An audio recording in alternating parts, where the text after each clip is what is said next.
vários territórios, em vários domínios da vida, a gente passou a ser, ao mesmo tempo, muito usuário de grandes bases de dados, mas também muito fornecedor de dados nossos para plataformas que aos poucos foram se tornando de acesso público. É a esse processo que se costuma chamar de bases de Big Data, grandes bases de dados, em que tanto a gente atua como fornecedor de informação constantemente, por exemplo, nas redes sociais, mas também nas unidades públicas, né, quando a gente preenche um dado na rede pública de saúde, ou na rede de educação, ou no cadastro de vocês, quando vocês entram nas universidades, tudo isso vai para bases de dados que, anonimizadas, podem ser acessadas para muitas finalidades, inclusive para fins de gestão, né? Então, a Big Data é útil para economia, é útil para o consumo,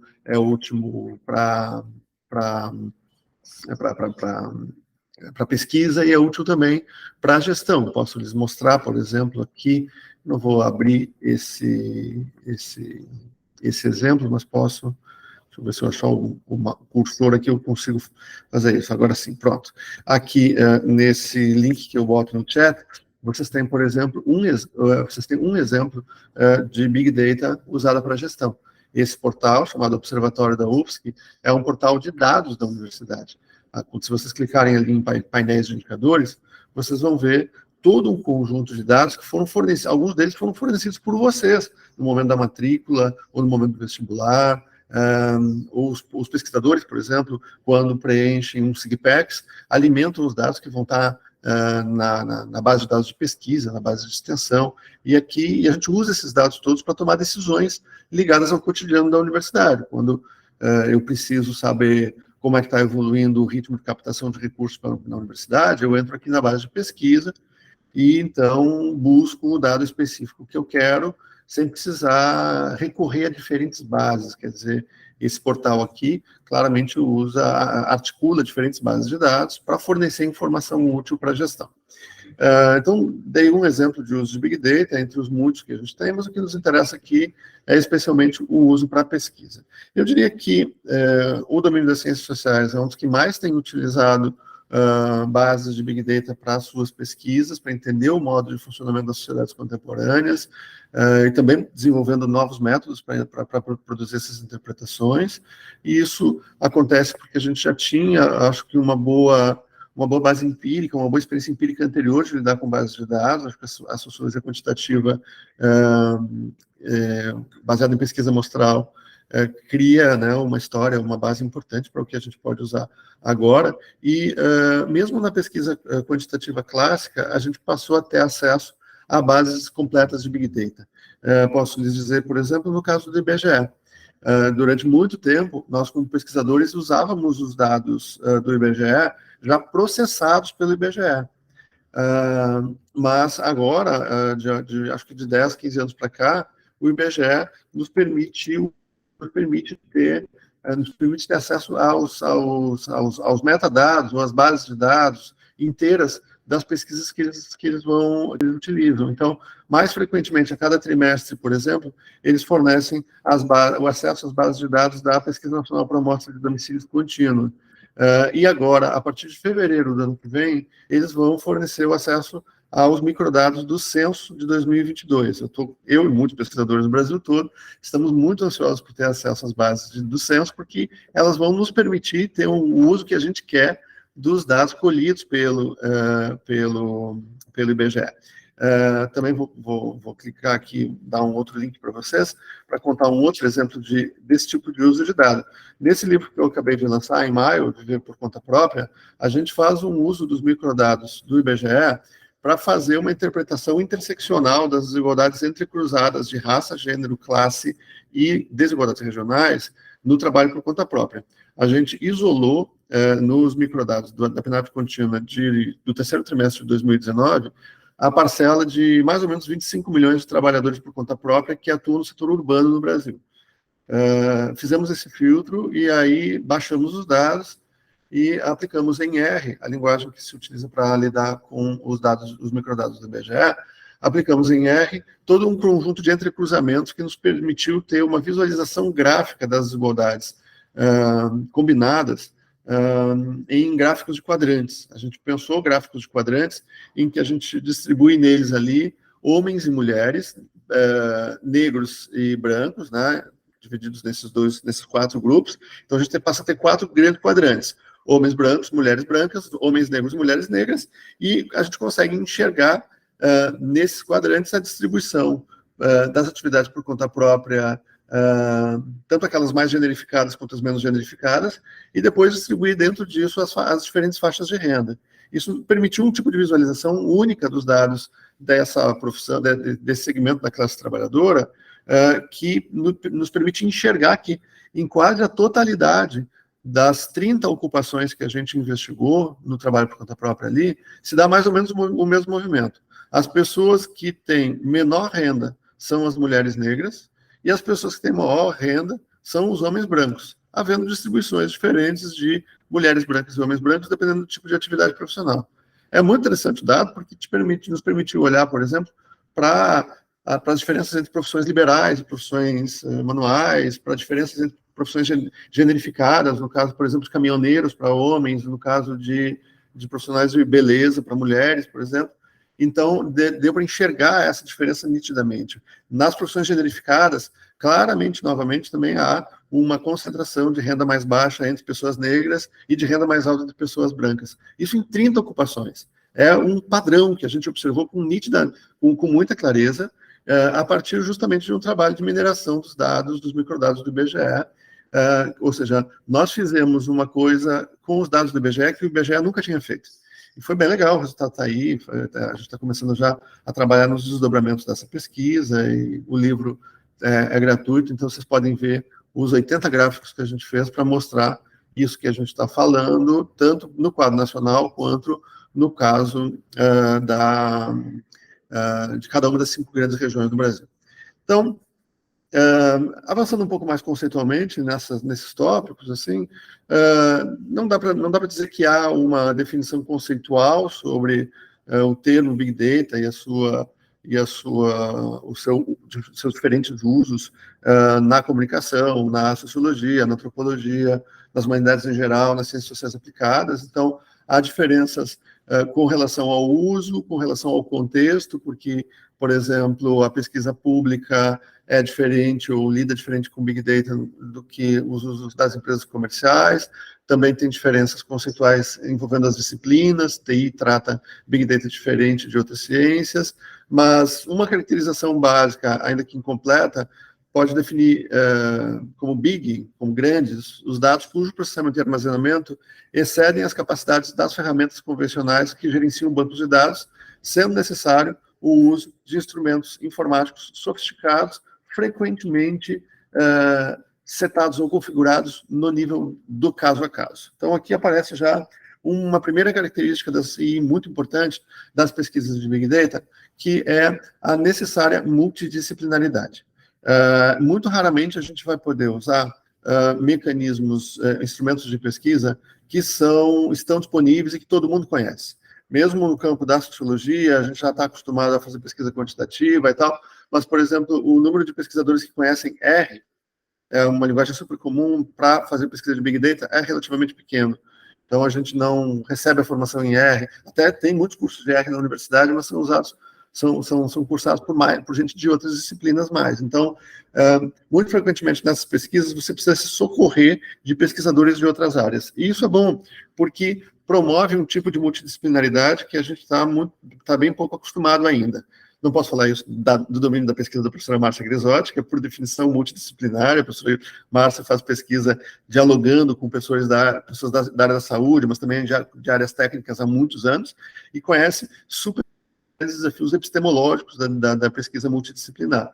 Então, esse é um grande tópico, eu acho, para a nossa discussão sobre epistemologia. Eu já tive a chance de dar uma disciplina com a professora Márcia sobre essa temática, e a gente precisa aprender a pensar no marco da multidisciplinaridade. Nós não temos uma linguagem comum para essa pesquisa que é tão fundamental para o tempo contemporâneo. Aqui eu já estou embutindo no meu discurso de pró-reitor de pesquisa, porque o grande tema, os grandes desafios que a gente enfrenta como universidade são desafios que escapam ao domínio de uma disciplina. Quando a gente lida com a pesquisa sobre o câncer infantil, que se conhece muito pouco ainda, em 2023, sobre mudança climática, sobre transição energética, sobre saúde, qualidade de vida e dinâmicas de envelhecimento, por exemplo, você tem aqui 4, 5 grandes temas.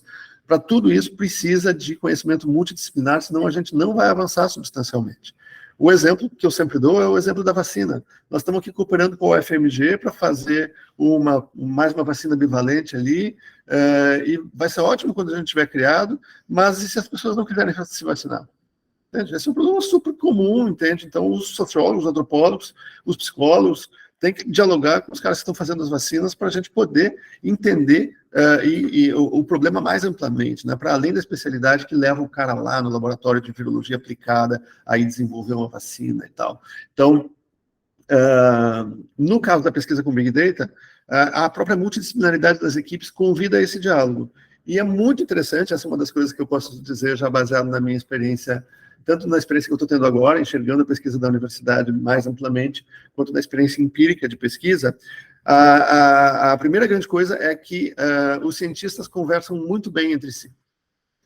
Eu posso dizer que o meu coeficiente de frustração com a capacidade de cientistas de diferentes domínios de encontrarem uma linguagem comum é muito baixa. Eu entendo que parece prevalecer uma empatia entre as áreas e um respeito em relação ao conhecimento do outro. De modo que, quando se dão essas interações, para mim, majoritariamente, as tendências são de realmente avançar numa compreensão mútua. O cara lá da tecnologia da informação que vai cooperar com vocês no desenvolvimento das ferramentas vai passar a entender o problema de pesquisa de vocês, no meu caso, o mercado de trabalho, de uma maneira que ele nunca tinha pensado, porque ele nunca se demorou nesse tipo de temática. E a gente vai começar a entender também melhor os desafios detalhados da coleta de dados, que são fundamentais para a gente entender no que o método funciona. Nenhum método é perfeito, todos nós sabemos disso. E os melhores métodos são aqueles que se complementam, né? A pesquisa multimetodológica ela é super difícil de fazer, super trabalhosa, mas ela é a melhor pesquisa porque, né, você vai compensando as fragilidades de um método com as potências de outro método. Mas, frequentemente, a gente não consegue fazer pesquisa multimetodológica, no mestrado, no doutorado, tem que circunscrever, tem o tempo, tem um limite de recursos, tem muitas coisas que nos levam a fazer pesquisa com um método só. E, nesse caso, é fundamental saber o que a gente está entregando. Eu faço, a minha pesquisa mais conhecida é a pesquisa de perfil dos jornalistas brasileiros, que é uma pesquisa que a gente já fez 2 rodadas, uma em 2012 e uma em 2021, a pesquisa é a pesquisa de referência para os estudos sociodemográficos da categoria no Brasil, mas ela tem um grande limitador. Como ela é feita a partir da intenção das pessoas, eu sempre tenho que alertar que a amostragem comporta um risco de enviesamento. Entende? Não tem como. Mesmo quando a gente recolhe 7.000 respostas, como recolheu na última vez, e faz um plano amostral de 3.100 respostas, que é um plano amostral sobre todos os aspectos muito numeroso, mesmo assim eu preciso dizer, olha, há risco de enviesamento por conta do método que a gente utilizou para fazer essa pesquisa. Explico detalhadamente o que a gente fez e tal, para as pessoas poderem saber, quando estão olhando o dado, onde é que o dado está bom e onde é que o dado pode não estar bom. Bom, voltando ao nosso tema, então, da definição, eu acho assim, no campo da sociologia, eu acho que as pesquisas usando Big Data, como eu já falei, já se encontram bem consolidadas, e as principais abordagens que usam esse tipo de método, elas, claro, procuram compreender o que caracteriza esse tipo de dado, tanto em oposição aos dados tradicionalmente usados em pesquisas científicas dessa área, como aqueles que vêm de questionários ou de entrevistas, seja em complemento a essas ferramentas. E também, um tópico importante nessa área são as questões de natureza ética, que tem a ver com as implicações ligadas ao risco, ou aos riscos que o uso de dados massivos traz, porque, bom, aí tem uma série de problemas que isso nos convida a pensar. Um deles é o risco bastante abstrato, claro, de que o método científico como um todo seja substituído por métodos algorítmicos desvinculados de teorias, mas, enfim, quando vocês consultam o GPT ou outros organismos de inteligência artificial e direcionam a ele algum tipo de pergunta de tipo científico, o que vai vir é propriamente isso, né? É o uso de métodos algoritmos para produzir uma resposta que frequentemente se baseia no acesso a certas bases de dados amplas. Então, essa é uma questão ética importante que comporta essa combinação entre mediações humanas e não humanas na estratégia da pesquisa. Uma outra dimensão ética tem a ver com o problema do que é um dado público e o que não é. Pensemos, por exemplo, no problema, enfim, nos dados alimentados nas redes sociais. Bom, nós temos muitas redes sociais e tal, e às vezes a gente consegue colher dados dos usuários nas redes sociais sem ser dono da rede social. Evidentemente, os donos das redes sociais têm acesso aos dados, fazem dinheiro com isso. O Google vende muitos serviços que são baseados nos dados que a gente alimenta lá diariamente. Mas algumas plataformas permitem o desenho de aplicações para a gente fazer a coleta de dados que são alimentados lá. E o caso do LinkedIn é um ótimo exemplo, é o caso que eu vou começar a tratar em seguida nessa exposição para vocês, mas é a base de informações que a gente utilizou para fazer essa pesquisa na correlação com a França. O que aconteceu nessa pesquisa? Os nossos parceiros da França desenvolveram um método lá, eu já vou falar isso em mais detalhes, antes só falar da questão do problema ético. O ponto de pesquisar com o LinkedIn nos coloca diante do seguinte dilema. Bom, o LinkedIn é uma plataforma que expõe publicamente os dados. Nem todos os dados estão disponíveis para todo mundo. Você só consegue ter acesso a todos os dados se você pagar. Mas você pagando, você tem acesso aos dados que as pessoas alimentam lá. Então, você pode considerar como uma premissa que os dados são públicos e trabalhá-los sem pedir autorização individual das milhares de pessoas que estão lá. Por outro lado, o LinkedIn é uma empresa privada. E aí, a empresa privada tem o direito, ou o pesquisador tem o dever de colher a anuência da empresa privada para usar os dados que ela colheu com os sistemas dela? Esse é um problema ético delicado. No caso da pesquisa da França, eles direcionaram uma consulta ao LinkedIn, que jamais respondeu. Então, diante da ausência de resposta, eles intuíram que a ciência não deve ser travada por isso, e seguiram fazendo suas experiências, incluindo que poderiam comportar os riscos inerentes a essa escolha. Então, em algum momento, eu diria que os comitês de ética devem ou podem nos convidar a pensar mais sistematicamente esse problema e discutir, bom, que tipo de rede social, em que tipo de circunstância a gente pode considerar o dado público, como a gente procede à anonimização do dado, mesmo que a gente colete o dado individualizado, enfim, o que a gente costuma fazer, né? A gente, quando coleta um currículo, a gente vai lá, eu vou buscar professores de Sociologia da Saúde da América Latina. Nós vamos encontrar o currículo da professora Márcia, e ele vai estar nomeado lá no momento que a gente recolhe o dado. Mas no momento que a gente usa o dado, a gente não pode personalizar. Então, ali é desejável a anonimização. Mas em que momento você anonimiza essa base, sabendo que você pode perder informação relevante quando você faz a anonimização, relevante para o contexto da pesquisa.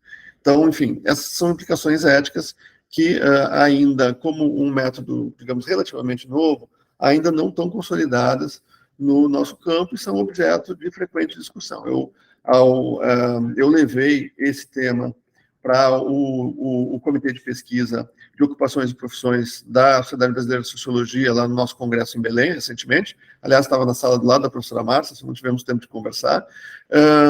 De lá saiu a demanda de nós fazermos, abertos a todo o Brasil, momentos como esse aqui, justamente para apresentar a técnica, para discutir os aspectos éticos com mais detalhe, para ampliar o nosso leque de reflexão sobre o tema e também a nossa contribuição, que da sociologia pode se espraiar para outras áreas do conhecimento também. Então, acho que essa é uma agenda forte, uma agenda importante para a continuidade desses estudos. E isso tem a ver com um problema que é um problema de pesquisa científica e é um problema de social mais amplo, né, que tem a ver com o problema de como você estabelecer a fronteira entre o que é público e o que é privado na web.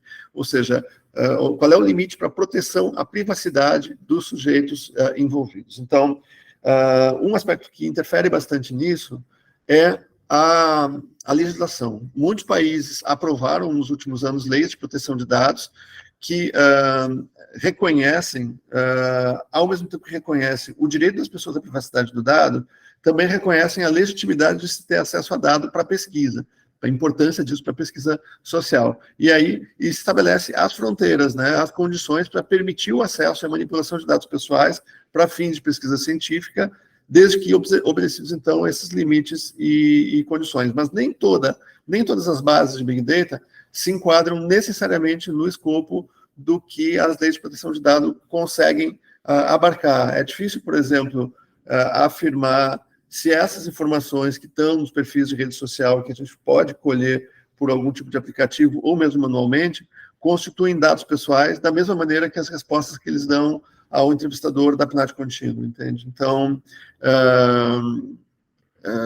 aí tem vários outros complicadores. Se você faz pesquisa, ou fazia pesquisa no Twitter, por exemplo, você tinha um esquema de tweet, de postagem que comporta retweetar. Então, quando você retweeta, você não sabe muito bem, é difícil, complexifica um pouco para você descobrir de quem é a autoria de certa mensagem, entende? E às vezes os conteúdos são simplesmente copiados e colados, sem que a autoria não seja possível de definir. Então, tem toda uma complicação no que diz respeito aos aspectos de proteção de dado e até de propriedade intelectual que envolvem autoria no contexto das redes. E, por fim, também tem os temas das variações nas identidades públicas na web. Então, a pessoa cria um perfil que é falso, ou a pessoa usa ironia, ou a pessoa usa códigos que são de um determinado grupo ou tribo, e isso funciona para a tribo, mas não funciona para a pesquisa geral. Também, às vezes, o cara tem uma conta pública, depois ele torna a conta dele privada por alguma razão, alguma treta, enfim, o dado se perde, enfim, tudo isso se torna bastante delicado o conjunto de desafios que a pesquisa de Big Data tem. Bom, já tratei bastante no nível conceitual, no nível abstrato. Eu acho que a gente consegue, a partir de agora, avançar melhor, indo numa experiência empírica, assim, lidando com um caso, e eu escolhi apresentar para vocês o caso da pesquisa que a Andressa fez na sua tese de doutorado, foi defendida agora em abril, e que faz parte desse projeto de pesquisa que eu coordeno no Brasil, na relação com a França, que se chama Flex Media Labs. Esse projeto, então, é um projeto que visa, então, comparar as trajetórias profissionais de jornalistas do Brasil e da França a partir de uma metodologia que foi desenvolvida na França e que a gente fez um programa de cooperação internacional para aprender lá e trazer para o Brasil. A tese da Andressa, então, foi defendida ali no programa de pós-graduação em jornalismo em abril, chama Risco Biográfico e Trajetórias Profissionais de Jornalistas do Brasil, uma análise longitudinal feminista de 3.000 currículos do LinkedIn. Aí já aparece no título, né, o material que a gente colheu, esses 3.000 currículos. Eu vou depois detalhar o que a gente colheu de material bruto e o que a gente usou efetivamente na pesquisa. O objetivo desse estudo era compreender especificamente como as desigualdades de gênero impactam nas trajetórias profissionais dos jornalistas do Brasil, para então poder depois comparar com as trajetórias gerais e especificamente as trajetórias de homens e mulheres, né, entre Brasil e França. E aqui eu já entro diretamente na metodologia que a gente utilizou nesse estudo. A metodologia, já no documento base do projeto, que é um documento de 2017, já desenvolve essa metodologia como uma metodologia mista, digital e inovadora nas ciências sociais. Inovadora porque a gente precisou desenvolver ferramentas próprias para colher o dado e também para analisar os dados, e tratar e analisar, colher, sanear, tratar e analisar os dados no processo de investigação. Ela, então, foi desenvolvida numa comparação entre a nossa universidade e a Universidade de Grenoble, lá na França, especialmente em Sciences Po, que é onde o professor Júlio Bastan trabalha. Ela se baseia numa coleta de dados, num web scraping de dados do LinkedIn. Então, para isso, os pesquisadores da França criaram uma aplicação que permitiu, a partir do meu perfil de usuário premium do LinkedIn no Brasil, a coleta de dados brutos de jornalistas no LinkedIn. Isso se deu a partir de um conjunto da definição preliminar de um conjunto de palavras-chave. Então, para fazer o web scraping, o primeiro passo que a gente faz é definir as palavras-chave que a gente vai colher para selecionar os currículos que a gente vai selecionar. Então, nós procuramos, então, extrair do LinkedIn o maior volume possível de currículos que a gente pudesse extrair utilizando essa aplicação. Antes, nós tínhamos feito um trabalho preliminar de mapeamento do que é a presença de jornalistas no LinkedIn. E nós conseguimos mapear, fazendo buscas com a palavra-chave jornalista, que é uma palavra que não varia por gênero, nos dois... fazendo busca com a palavra-chave jornalista, nós conseguimos mapear 60 mil currículos de jornalistas, somando todos os 27 estados brasileiros. Nós fizemos isso porque, se você faz uma pesquisa no geral no Brasil, você não consegue ter o número completo. Mas se você vai fazer a pesquisa estado por estado, você chega a um número que é visivelmente completo. No Rio Grande do Sul tem 3 mil jornalistas que têm currículo no LinkedIn. Em Santa Catarina são 1.500 jornalistas. Então, você consegue ter um número redondo. Mas se você faz a busca nacional, não consegue. Além disso, como o LinkedIn é uma plataforma internacional, se você faz a busca com a palavra jornalista, vão aparecer respostas de Portugal e respostas de Timor-Leste ou de outros lugares que usam a língua portuguesa e que estariam, seriam captados por uma busca geral sem uma delimitação geográfica. Então, a gente fez a delimitação geográfica para chegar a esse número de mais ou menos 65 mil currículos de jornalistas no LinkedIn, o que é um número bastante alto. A gente estima que o Brasil tenha cerca de 145 mil jornalistas. Então, mais ou menos metade deles tem um currículo no LinkedIn. Isso é uma adesão muito forte. Então, a primeira coisa que a gente faz é definir as palavras-chave, e para definir essas palavras-chave, a gente usou todo um conjunto de expressões ligadas ao mundo jornalístico, basicamente as posições da ocupação e também as principais mídias brasileiras, tudo isso cruzado com os territórios. Então, para fazer o web scraping, a gente, então, definiu uma relação de palavras-chave para jornalista, então, não só jornalista, mas também repórter, também editor e editora, palavras que têm flexão de gênero, âncora, comentarista, produtor e produtora, fotógrafo, fotógrafa, cinegrafista, e assim sucessivamente. Também, para as mídias, a gente nomeou as principais mídias brasileiras a partir de um ranking, e depois, e aí a aplicação fez a coleta inicial dos dados.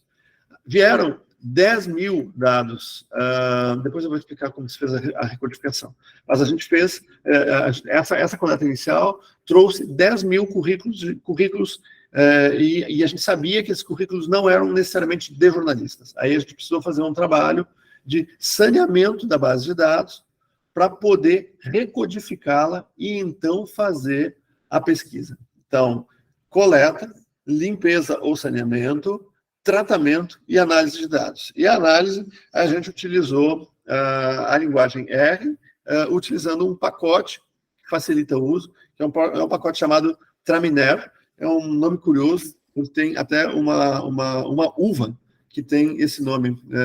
Então, quando você vai buscar o nome do pacote, às vezes você acaba caindo em notícia ou informação sobre vinho na internet. Então, aqui começa o desafio do tratamento, certo? Essas foram as informações que estão presentes nos perfis do LinkedIn que a gente utilizou para fazer a análise dessa pesquisa. Então, basicamente, quando você alimenta o LinkedIn, você você cria um endereço de perfil que está associado ao seu nome. Você não tem a informação nem de gênero, de raça. A gente fez a aferição de gênero por atribuição, então nós usamos uma técnica para para definir se as pessoas são homens ou mulheres. Então, tivemos que trabalhar com esse binarismo, um pouco pela limitação da condição. Outras identidades não são sequer mencionadas na plataforma, ou podem ser mencionadas em outro lugar, mas para coleta em Big Data, isso a gente não consegue enxergar com nitidez. Então, você bota o seu nome, ou seja, quando você coleta o dado, o nome da pessoa vai estar junto com o código de internet, na URL, que é o endereço da pessoa no LinkedIn. Depois a gente atribui o gênero a partir de uma lista de nomes. A gente fez uma colagem de lista de nomes e fez essa atribuição. Também, no perfil do LinkedIn, a pessoa é convidada a falar dos seus graus de formação. Então, você pode botar desde a sua pré-escola, se você quiser, até todos os seus cursos de pós-graduação. Grande parte das pessoas só informa o nível universitário e depois e posterior. Mas, enfim, essa é uma possibilidade, também não é uma obrigatoriedade, nem todo mundo bota todos os graus que alcançou nessa pesquisa. Mas permite que a pessoa informe também a área de cada formação e a instituição ou escola em que ocorreu a formação, sendo tudo isso informações válidas para a pesquisa. A gente consegue saber quantas pessoas que estão na base lá que têm doutorado, quantas que têm mestrado, quantas que têm pós-graduação, lato sensu, estrito sensu, quantas que têm só graduação, e aí você pode olhar também quantas são graduadas em jornalismo, qual o perfil da formação, quantas são graduadas em universidades de elite, quantas não são, etc, etc. Bom, além disso, e terminando o número de informações que a gente coleta, a gente tem cada empresa ou cada local em que o profissional trabalhou, o cargo que essa pessoa ocupou, o resumo das atribuições e o período. Com isso, é possível, então, fazer uma pesquisa de trajetória profissional, que comporta um tipo de análise do que aconteceu na carreira do sujeito ao longo de todo o tempo que ele trabalhou, entendeu? O nível individual, a gente já consegue enxergar isso bem, no nível, e enxergando o que a gente consegue ver no nível individual, a gente consegue enxergar o potencial da pesquisa sociológica no sentido mais amplo para o estudo do trabalho. Eu vou usar o caso dos jornalistas, mas vocês podem transpor isso na cabeça de vocês para quaisquer outras profissões que interessem a vocês. Sejam profissões liberais, como a de advogada, ou arquiteto, ou os profissionais da psicologia, ou profissionais, ou, enfim, outra área mais burocrática, mesmo o trabalho técnico, por exemplo, técnico de mecânica, ou engenheiro, que não configura não necessariamente uma profissão liberal, ou administrador, ou, enfim, qualquer tipo de ocupação que se possa enxergar, ou que o desafio de pesquisa seja ler a trajetória profissional. E, no caso dos jornalistas, então, o que é uma trajetória super, super comum? O sujeito está na universidade, ainda que está na universidade, ele já faz um estágio. Do estágio ele pode ir para um trainee, mas hoje o trainee diminuiu bastante o volume de oferta, então o mais comum é que do trainee ele já vá para uma de duas posições dominantes no início de carreira, que são as posições na mídia ou posições fora da mídia. Ou ele vai trabalhar, depois de ser estagiário, numa pequena agência de comunicação, de marketing digital, de produção de conteúdos, de assessoria de imprensa, às vezes até de consultoria, ou ele vai trabalhar numa redação de mídia local, que é o mais comum, podendo depois transitar para mídias de mais prestígio. Aí, em seguida, o que acontece? Ele fica um pequeno tempo numa posição inicial, ou revisor, ou mais comumente repórter, e aí ele pode fazer uma de duas coisas. Ou ele continua como repórter, ascendendo para repórter especial, repórter sênior, correspondente e outras nomeações que indicam uma ascensão por dentro da profissão, ou ele pode também ele pode ir para uma área mais burocrática do trabalho jornalístico, ele pode deixar de ser repórter e ser subeditor, depois editor, depois secretário de redação, redator-chefe ou editor-chefe. Então, a gente consegue enxergar essas trajetórias dentro da pesquisa, e isso é super importante, porque o problema de fundo, e aqui eu vou trocar de base aqui, de material, para poder mostrar outra coisa aqui para vocês. O problema teórico de fundo que a gente tem aqui é um problema da sociologia das profissões que diz respeito à gravitação dispersão ou... Vamos ver que eu falo de gravitação aqui. Ver se eu acho com mais facilidade pela palavra-chave. Parece que queria ver isso no começo, que tem um gráfico bem bonito, mas eu tenho que voltar ao começo da tese. Já vou chegar lá, só um pouquinho que eu vou chegar aqui. Pronto, então estamos aqui. Esse gráfico aqui, eu não estou compartilhando, né? Deixa eu voltar aqui para poder compartilhar. Só um pouquinho. Vou dar agora. Janela, aqui, pronto. Esse gráfico aqui mostra bem o problema que a gente está querendo lidar, digamos, o grande problema da sociologia profissional que está em questão. Tentei ajudar aqui, mas não ajudei muito, né? Vamos ver aqui. Assim acho que já dá para enxergar melhor. Aqui, esse gráfico, que foi tem sido baseado no trabalho do Gilles lá no Flex Media Labs, ele mostra os 4 grandes tipos de trajetórias profissionais que a gente está analiticamente tentando comparar. O primeiro grande tipo é o tipo de gravitação forte, tá? Nesse movimento, é um movimento que faz com que a pessoa entre no campo profissional e permaneça lá, andando para posições consagradas. Um movimento típico do sujeito que se forma em jornalismo e progride até virar um Caco Barcelos, até virar uma Sandra Nemberg, até virar um nome proeminente do jornalismo brasileiro, da elite da profissão. Ou ele pode também fazer um curso de jornalismo aqui na UFSC, entrar na RBS, depois ir para a NSC e ser a Laine Valgas, que é um nome proeminente da elite profissional regional. Entendeu? São 2 modos de ter gravitação forte na profissão. Aí começam os movimentos mais complicados, que são os movimentos de dispersão relativa, diversificação e dispersão absoluta. Basicamente, o movimento de diversificação é um movimento em que a trajetória profissional comporta o trabalho de jornalistas na mídia e fora da mídia, ou trajetórias em que o sujeito, por exemplo, começou trabalhando num jornal, depois saiu do jornal, foi trabalhar numa empresa de assessoria de imprensa, que é uma área que conecta a área midiática. Uma questão importante para que o problema possa ser entendido bem no que diz respeito ao jornalismo é que no Brasil nós chamamos de jornalistas um grupo mais amplo de pessoas do que como a profissão é definida fora do Brasil. Em grande parte do mundo, na França, em Portugal, nos Estados Unidos, na Alemanha, jornalistas são aquelas pessoas que trabalham em mídias jornalísticas.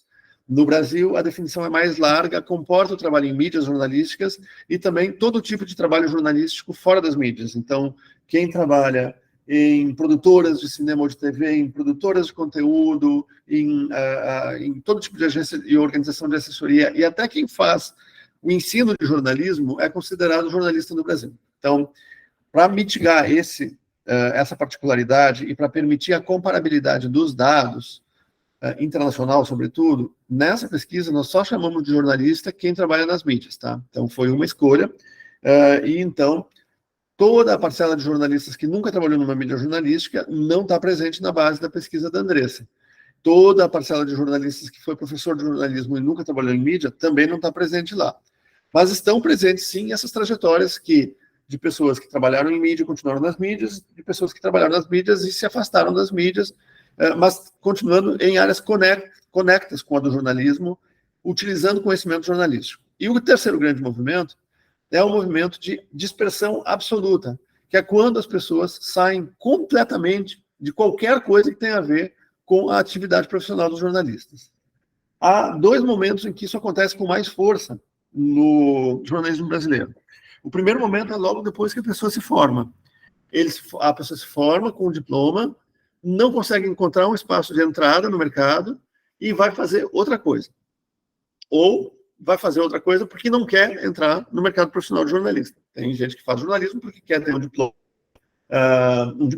acha um diploma uma coisa importante numa sociedade como a nossa, mas já tem uma empresa familiar na qual trabalhar, ou já tem uma carreira paralela, vai ser professora de dança, ou vai ser empresária, tal. Tudo isso no começo da carreira.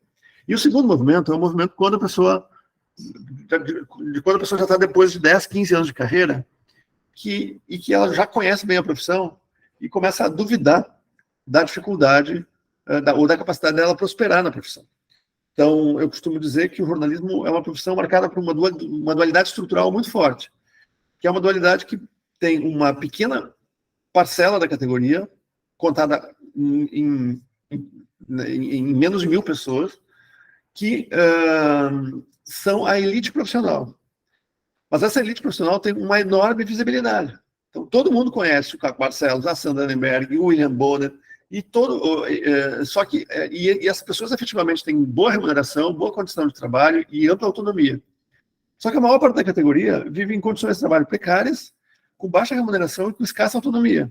E o problema que torna a experiência profissional dos jornalistas mais precária e mais difícil é que as pessoas com as quais elas se relacionam no dia a dia, acham que eles, os jornalistas precários, eles são como o William Bonner, como o Caco Barcelos, como a Sandra Nemberg, projetam para essas pessoas comuns a representação que eles fazem a partir das personalidades dominantes da profissão. Então, essa dualidade estrutural é super complicada. E aí, os jornalistas, quando se deparam com essa dualidade estrutural, muitos deles entram em crise. E alguns saem da profissão. Um exemplo que eu sempre cito é o exemplo do cara que entrou na profissão em Santa Catarina e quis ser o grande repórter de política ou o grande nome da cobertura política de sua geração. O problema dele é que quando eu entrei em jornalismo na UFSC em 1988, o grande nome da cobertura jornalística política de Santa Catarina era o Moacir Pereira. E hoje, 35 anos depois, o grande nome da cobertura jornalística política em Santa Catarina é o Moacir Pereira. Ele continua ocupando um lugar de protagonismo. Então, se o jovem repórter entrou naquela época, entrou no jornal para ser o nome que iria substituir o Moacir Pereira, em algum momento da carreira dele ele pensou, bom, ou eu mato esse cara, uma coisa muito arriscada, ou eu vou fazer outra coisa, porque ele vai trabalhar até morrer. E é mais ou menos o que acontece com jornalistas consagrados. Eles não se aposentam, eles ficam trabalhando até morrer e eles ocupam aquela posição dentro da hierarquia de posições do campo, que é uma posição que aos pouquinhos vai virando a posição daquela pessoa, entendeu? Aquilo que o Bourdieu chama de posição de ele usa a expressão um homem só, podemos usar um homem, uma mulher só, uma pessoa só, como vocês quiserem. Então, enfim, mostrei esse gráfico porque ele nos ajuda a entender o problema de fundo que a gente está querendo enxergar aqui, que é o problema de entender o quanto carreiras são atraentes no contexto de risco e o quanto elas deixam de ser atraentes e por quê. Aí agora eu vou voltar aqui à apresentação que eu estava trazendo, visualizar modo de tela cheia. Aí vamos aqui de novo apresentar. Conto com a paciência de vocês aqui com... Pronto, meus aprendizados de aula online. Segunda coisa, então, indo adiante na apresentação da pesquisa que fiz com a Andressa. Bom, primeiro dado, então, é colher o dado, a gente colhe o dado, a gente colheu 10.000 linhas no Excel ou em outra base de dado bruto, se vocês quiserem, com essas informações todas. E aí, a gente descobriu, claro, que nem todo mundo ali é jornalista. Por exemplo, se o sujeito trabalhou como assistente de jornalista, vai aparecer no web scraping, porque a palavra jornalista está lá dentro. Então, a gente precisa passar a recodificação dos dados. E aí, a gente usa todo um conjunto de critérios para identificar se os jornalistas são jornalistas mesmo. E esses dados provêm, então, da análise dos dados sobre experiência profissional. O que a gente fez? A gente, então, mapeou os 3 grandes domínios do trabalho que a gente está querendo comparar aqui com esse movimento de gravitação, dispersão e diversificação. O domínio de dentro da mídia, que é aquilo que a gente está chamando de jornalismo, o domínio de fora da mídia e o domínio de fora do jornalismo. Então, mapeamos dentro da mídia os jornalistas em geral, e aí estão aqui as expressões principais deles, repórteres, redatores, apresentadores, cronistas, colunistas, etc, etc, etc. As chefias médias ou subeditores, jornalistas que revisam reportagem, secretários de redação, editores, etc. As elites periféricas, que são os profissionais que lidam em organizações de pequeno e médio porte, nessas posições dominantes, e as elites centrais do país. Então, com o mapeamento dessas posições, a gente consegue observar a gravitação de posições periféricas para posições dominantes dentro do campo. Mesma coisa a gente usou para mapear as posições fora da mídia, nos domínios das relações públicas e da consultoria, que é a assessoria de imprensa e comunicação, no domínio audiovisual, que é o de fotógrafos, videomakers, editores de vídeo, no domínio da educação e da pesquisa, que aí comporta professores, pesquisadores, estudantes de pós-graduação que se identificam como jornalistas também, e o domínio web design, que a gente percebeu que é um domínio novo, muito forte, que, aliás, algumas pessoas que estão aqui trabalham, e que tem um uso muito forte, multidisciplinar, de gente que trabalha em muitas áreas, e que comporta, então, designers, gerenciadores de mídias sociais, desenvolvedores de web, iconografistas, diretores de arte, programadores, gente que faz produção de conteúdo, tudo isso. E depois mapeamos também todos os demais tipos de atividade que estão fora do jornalismo. Tudo isso nós fizemos utilizando um software para fazer o saneamento dos dados. Então, a gente alimentou um software específico do conjunto dos dados, e o Traminer, nesse caso, ia dando ordens ao Traminer para que ele fosse recodificando a base inteira, para a gente poder, de um lado, eliminar todos aqueles que não eram jornalistas da base de dados, e, de outro lado, ter certeza de que os nomes que ficassem na base de dados seriam nomes que poderiam ser úteis para a nossa pesquisa. E assim que a gente chegou, então, de um número de 10 mil currículos recortado lá, enfim, captado da base do LinkedIn, nós chegamos a 3 mil currículos, e então nós passamos a analisar as trajetórias profissionais. Para a análise das trajetórias profissionais, o que a gente fez? A gente organizou os dados em 2 grupos. Um grupo criado por clusters e outro grupo criado por faixas de tempo de permanência na profissão. Então, a gente pegou jornalistas que estão na profissão desde 1980 e comparou as trajetórias com jornalistas novos, guardando sempre um intervalo de 15 anos na profissão, entende? Então, os dados que eu vou mostrar para vocês aqui se referem não a toda a trajetória profissional, mas aos primeiros 15 anos da atividade profissional, comportando todos aqueles que têm mais de 15, mas também aqueles que têm menos de 15, para a gente poder enxergar um movimento comum nas diferentes trajetórias profissionais, considerando o tempo. A Andressa fez também a análise comparada dos 15 anos, dos 15 primeiros anos, em diferentes gerações de jornalistas. Então, é possível perceber que nos jornalistas que entraram no ano 2000 na profissão, e em 2010 na profissão, 2010 não tem 15 anos, mas então nós temos 2010, 2010, 2000, 1990 e 1980. Então, essas 4 décadas de perfis que a gente recolheu ali, a gente percebe muito e nitidamente as diferenças da condição do mercado profissional em que cada um entrou, entendeu? Então, nos anos 80, simplesmente a área de web design nem existia, ela só vai existir de maneira substancial a partir dos anos 2000 e com força a partir de 2010. Você percebe, enfim, você vai enxergando com nitidez as configurações ali. Você percebe que, por exemplo, a presença de jornalistas de mídia era muito forte nos anos 80, nos anos 90, e foi declinando ao longo do tempo e tal. Mas aqui, o nosso objetivo, com essa primeira parte de dados que eu vou mostrar para vocês, é procurar enxergar as diferenças, considerando todas as gerações de jornalistas, na pertença de homens e mulheres, ou nas trajetórias de homens e mulheres no jornalismo brasileiro. Isso resultou, então, num gráfico como esse daqui, que eu estou mostrando para vocês. O gráfico da esquerda mostra os 15 primeiros anos de trajetórias de 3 mil jornalistas, mais ou menos uns 40%, 50% são mulheres, e o gráfico da direita mostra as trajetórias profissionais de homens. A gente tem a frequência na vertical, então a frequência vai de 0 até 1, e ao longo do tempo tem os meses ali embaixo. Isso que vocês estão vendo, 1, 13, 25, 27, é o número de 13. Então, corresponde ao primeiro ano, primeiro a 12, o segundo ano começa em 13, o terceiro ano começa em 25, e assim sucessivamente, até chegar aos 15 primeiros anos da trajetória. E aqui, as cores designam os tipos de atividade que a gente mapeou ali para identificar os deslocamentos, entendeu? Então, o verde mais claro é o de jornalista. As coisas mais dominantes aqui são esse verde aqui, que é jornalista de mídia mesmo, azul, que é quem trabalha em assessoria de comunicação e consultoria.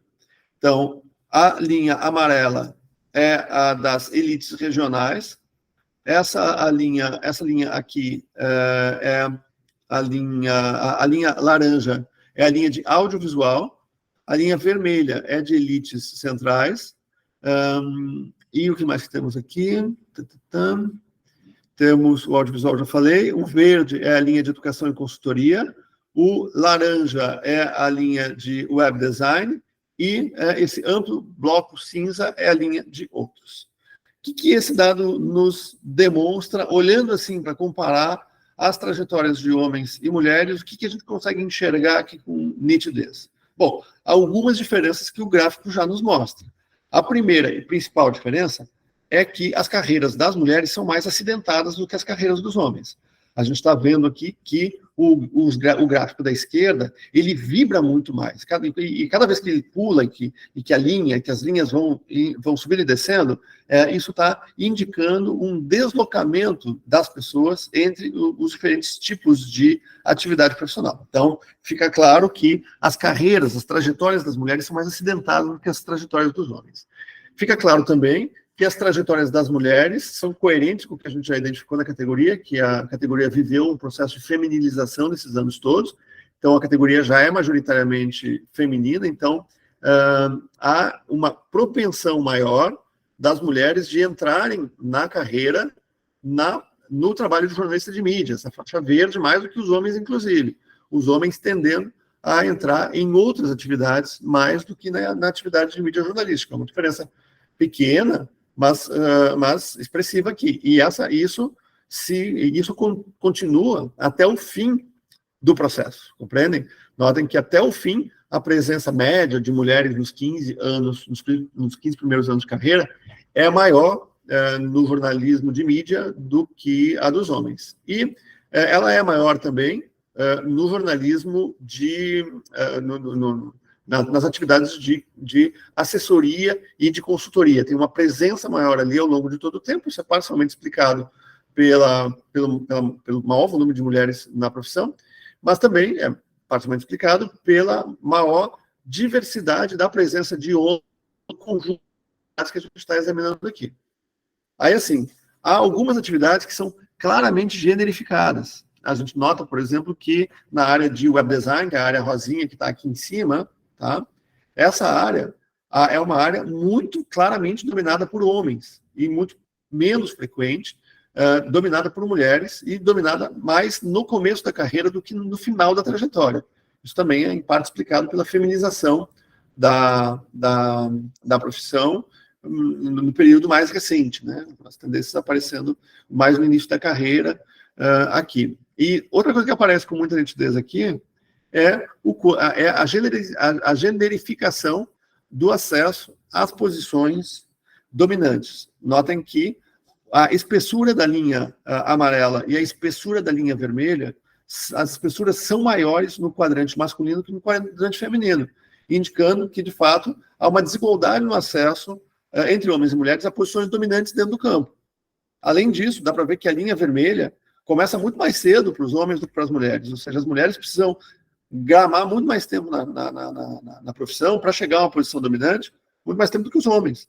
Alguns homens, inclusive, já começam a profissão num bom volume em posições bastante dominantes na elite local, essas posições amarelinhas aqui. Mas claramente já tem homens chegando a posições de elite central a partir de 2, 3 anos da profissão, como a gente enxerga aqui, situação que nas mulheres só vai se dar bem depois. E até o fim da trajetória, isso acontece. No caso das mulheres, um fenômeno que a gente vai precisar analisar agora qualitativamente, mas os sinais são de que, a despeito dessa trajetória super acidentada, o que acontece bastante é que as mulheres que permanecem na profissão são, então, premiadas com posições de elite. Então, é como se elas tivessem de passar por provações maiores do que as provações impostas aos homens para que elas pudessem chegar a posições dominantes. Além disso, um outro vetor que explica esse volume maior de acidentes aqui, nessa faixa aqui, tem a ver com os acontecimentos do ciclo da vida. Nós estamos falando aqui de mulheres que que têm entre 30 e 35 anos, mais ou menos aqui, já tem depois de 10 anos de formadas, muitas delas estão reavaliando o seu engajamento com a profissão e outras delas estão casando ou estão tendo filhos. Mais ou menos uns 40% dos jornalistas brasileiros têm filho. E essa proporção é um pouco maior entre mulheres do que homens. Né?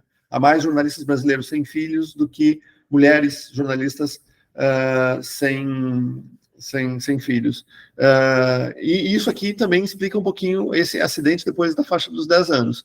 Então, o casamento, a gravidez e a maternidade podem explicar um pouco essa condição mais acidentada aqui nesse momento. Então, discutindo um pouco esses dados e também um pouco o que a gente descobriu com essa etapa da pesquisa, a gente descobre, então, que homens e mulheres permanecem no jornalismo de maneiras diferentes. Os primeiros anos são decisivos para definir o que vem na sequência, havendo, então, uma tendência de maior estabilização dos movimentos depois do 5º ano. Então, se depois de 5 anos trabalhando na mídia jornalística, o sujeito permanece ali, a tendência é que ele permaneça ali até o final, entendeu? É mais difícil que ele saia. Então, tem mais movimento no começo da trajetória. Mais mulheres entram na profissão, mas muitas delas saem em até 3 anos. Isso se explica tanto por dificuldade de permanência ou para mudança para trabalho fora da mídia. Entre as mulheres, tem mais mudanças de emprego ao longo dos anos. Isso se intensifica no terço final das trajetórias, no momento que pode coincidir, então, com casamento e filhos. A maior parte das mulheres que permanece trabalhando como jornalista fica na base, enquanto os homens ascendem mais facilmente a cargos de subeditores e de chefias. Depois de 10 anos, a posição jornalista cai vertiginosamente para homens e mulheres, indicando ou uma ascensão tardia para cargos mais altos ou a desistência de profissão. Esse é um fenômeno que acontece em muitos outros países. Na França, por exemplo, o fenômeno típico é o do jornalista que chega aos 40 anos, depois de 15 anos de carreira, e resolve, enfim, fazer uma reconfiguração profissional. Ele fez uma trajetória e depois de 15 anos ele quer ir para outro lugar. E aí ele usa os capitais que ele acumulou ao longo desses 15 anos, eu me refiro tanto ao capital simbólico, mas não só, às vezes até capital financeiro, quando ele é um jornalista proeminente, para dar uma guinada. Foi assim, por exemplo, que muitos jornalistas se tornaram escritores e foram para o mercado editorial. Outros se tornaram donos de mídia, como o caso de um ótimo jornal que tem lá, que chama Mediapar, que foi criado por jornalistas de elite, assim, investigativos, que saíram do Le Monde, ganharam uma indenização mega e botaram quase €1 milhão na parte deles do jornal. Então, ou ainda pessoas que fazem como a minha mulher faz, quer dizer, ela trabalhava como jornalista do Hora, depois do Diário, depois ela trabalhou como assessora da CIF, foi olhando para aquilo de lá e disse, porra, mas é só isso que tem aqui, e aí se desencantou, e hoje vende vinho. Então, ela usa ferramentas que ela aprendeu com a linguagem jornalística, ela faz bons reels, ela comunica bem, mas o que ela faz não é jornalismo, ela faz marketing do seu próprio negócio e vende bons vinhos e tal. A loja dela fica aqui pertinho do campus de Florianópolis. Quem está por aqui pode ir caminhando daqui onde eu estou, leva 15 minutos até Terroir. Catarina fica na rua Frederico Veras, do lado do posto Sulcar. Esse branding não foi patrocinado. Bom, voltando ao meu tema aqui, há diferenças de gênero, tá? Ainda considerando essas coisas que são comuns que eu mencionei até agora. Nas trajetórias femininas, tem um ligeiro aumento nas posições dentro da mídia por volta do 12º ano, então talvez seja aí que a gente vê essa possível recompensa, a resiliência das que conseguiram ficar, mas também pode ser um indício da precarização associada à feminilização, entendem? Basicamente, observando que, em contextos de crise, uma tendência pode ser de que as organizações de mídia demitam trabalhadores com maior experiência e melhores salários, que geralmente são homens, e contratem ou mantenham mulheres no seu lugar, ou seja, pode ser que mais mulheres estejam na profissão depois disso, porque elas são as que permanecem em condições precarizadas, enquanto não os homens. São hipóteses em que a gente está trabalhando agora. Cargos de edição ou de chefia são bem mais frequentes entre homens, principalmente após 5 anos de trabalho. Observar os currículos mostra também que o teto de vidro se encontra justamente aí, embora outras pesquisas identifiquem uma ascensão recente de mulheres aos cargos de chefias médias. Então, mesmo em condições difíceis, o jornalismo parece atrair mulheres, nos momentos de crise, elas justamente crescem numericamente e resistem mais a sair da profissão, ou permanecem mais tempo por serem mais baratas aos contratantes. Isso foi bastante contraintuitivo. Nós intuíamos que ia ser que mais mulheres sairiam da profissão do que homens, e nós encontramos o contrário. E elas permanecem mais, mas com dificuldade de conquistar cargos altos na mídia de referência. Então, o caminho das mídias alternativas, jornais menores, criando veículos, é um caminho que uma parcela das jornalistas mobiliza para encontrar uma condição de elite periférica. Então, eles podem buscar cargos de elite periférica, elas, sobretudo, tanto por maior tranquilidade na vida profissional e pessoal em comparação com o trabalho de grandes veículos, mas também por um custo de vida mais barato, fora dos grandes centros, por mais flexibilidade em termos de horário e local de trabalho. Uma vez o Gílio me perguntou por que tantas pessoas saem do jornalismo de mídia e vão para a assessoria de imprensa se a diferença salarial não é tão grande. E não era. Aí eu disse, porque ele não trabalha no fim de semana, entendeu? E ele tem uma jornada de trabalho mais delimitada. E essas coisas que parecem ser diferenças pequenas, às vezes não são. Às vezes as pessoas realmente querem poder ter um trabalho que tem hora para terminar, poder ter a certeza de que no fim de semana vão poder descansar, e que fora do horário de trabalho, um trabalho de 5, 6 horas, podem fazer ainda uma atividade complementar que dá mais prazer para a vida delas. Então, essas coisas a gente está atento na análise qualitativa complementar a esses dados. A gente descobriu também que as elites do jornalismo são menos estáveis do que a gente imaginava no princípio da pesquisa. Elas são bem pouco numerosas na base a que a gente chegou por conta do LinkedIn. As posições a duração dessas posições é pequena, ela chega em mais ou menos, na média, 4,6 anos. Evidentemente, sempre tem um Ali Campbell, mas também tem uma pessoa que fica menos tempo, e na média dá esse percentual ali.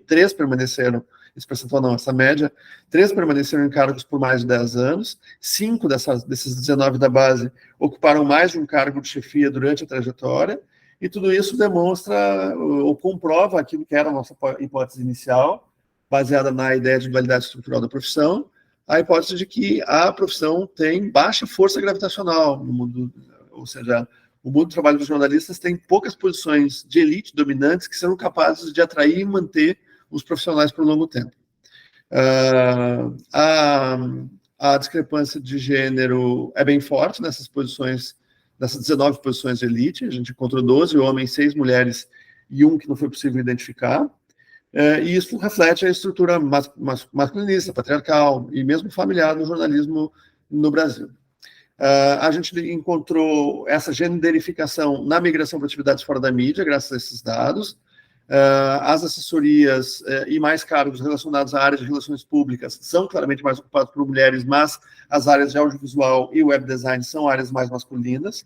E a área de docência e pesquisa é uma área mais equilibrada entre homens e mulheres, assim como a de estudantes de pós-graduação e estrito sensu. Aqui o que acontece é basicamente que, embora os professores ainda sejam maioria nessa área, eu conheço bem os dados, as pessoas que estão se formando no doutorado, sobretudo, são mais mulheres. Então, nós identificaremos uma feminilização do trabalho de professor de jornalismo no futuro. Isso é uma coisa que já está se dando.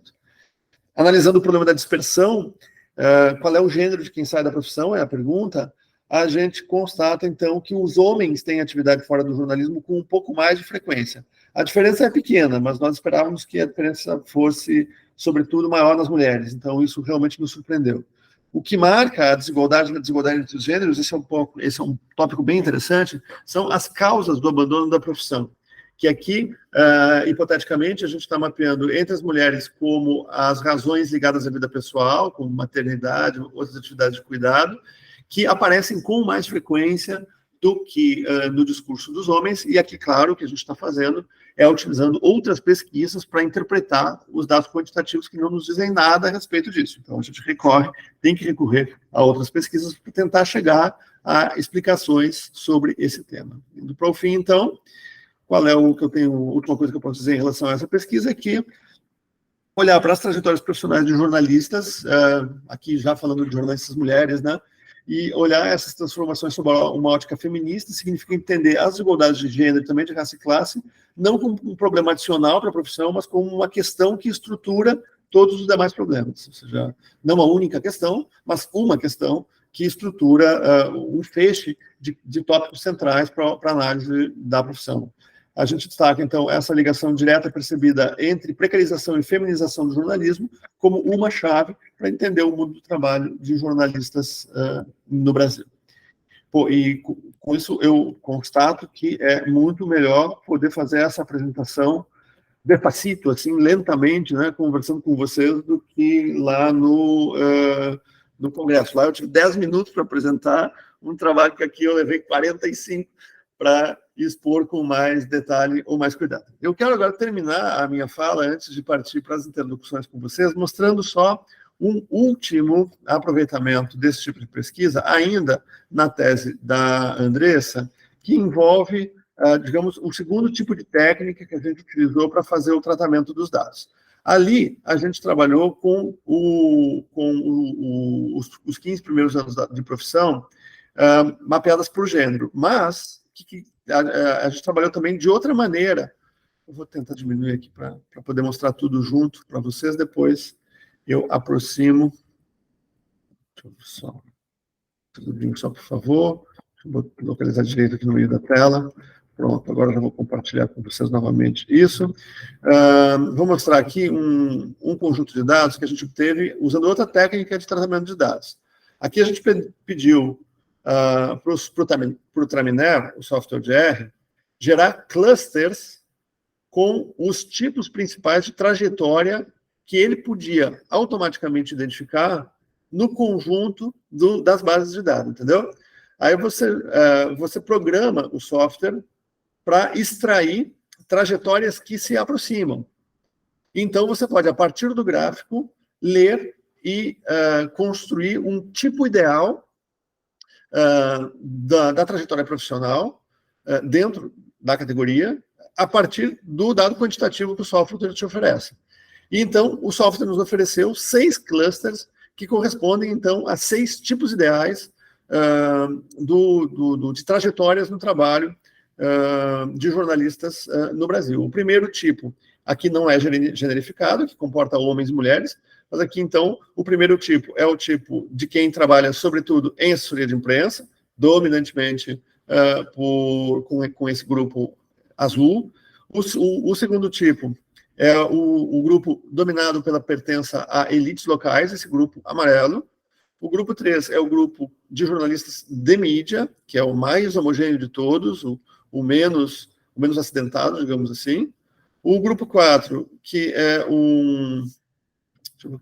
o grupo de outros, aqueles que são jornalistas, mas ao longo de suas trajetórias trabalharam sobretudo em outros lugares.